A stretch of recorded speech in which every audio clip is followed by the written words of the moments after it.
In March of last year, the committee held a hearing on the future of the International Space Station. More recently, the President's budget proposes additional funding to stimulate low Earth orbit commercialization. Would you please discuss NASA's current thinking on commercialization and transition strategies for the International Space Station? Yes, sir. We think that the commercial industry is really on the precipice of really being able to take over that area. We need another destination, perhaps other than ISS, or use the International Space Station as a destination, maybe operated by others. Our planning and our thoughts here are that if we're going to do this, we need to talk about it now and not later on. If we're going to, because of the way the budget works, so what we want to do this year is we want to do a series of calls to see what people are doing, ask for their business plan, their business proposal, what are they going to do, whether it's use the ISS, have a standalone activity in low Earth orbit, but ultimately develop a destination in low Earth orbit that our commercial partners can go to, that we and our international partners can use going forward. If NASA is unable to reduce its costs for operating the International Space Station by 2025, and if the low Earth orbit commercialization activity does not bear fruit, what should the United States do regarding its presence on the International Space Station at that point? Yeah, I think the real question is what is the research we can get, the research and science value in low Earth orbit that we will get from an International Space Station or another entity.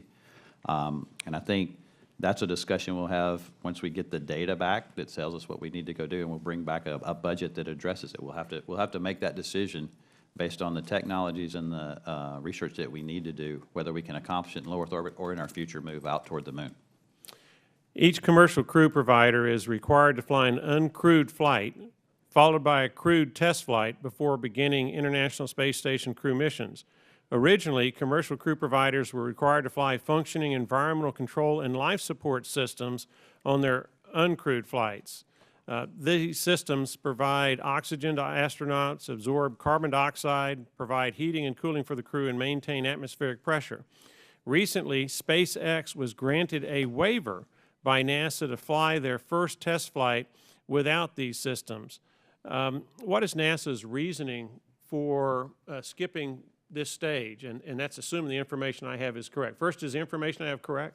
I'm not 100% sure, but what I will tell you is no matter what we do when we fly crew, we will have the safety policy in place that we need, and we'll have the risk management appropriately around those activities.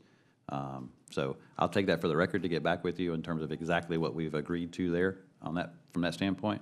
But no matter what the first crewed flight is for us, it will have the right safety checks that we would normally do and require before we fly crews on those missions. Well, thank you. I look forward to getting that information back, and also if the proposed tariffs on aluminum and steel do affect the NASA's budget, if you could get that back to us too, so that we can ensure that NASA is properly funded.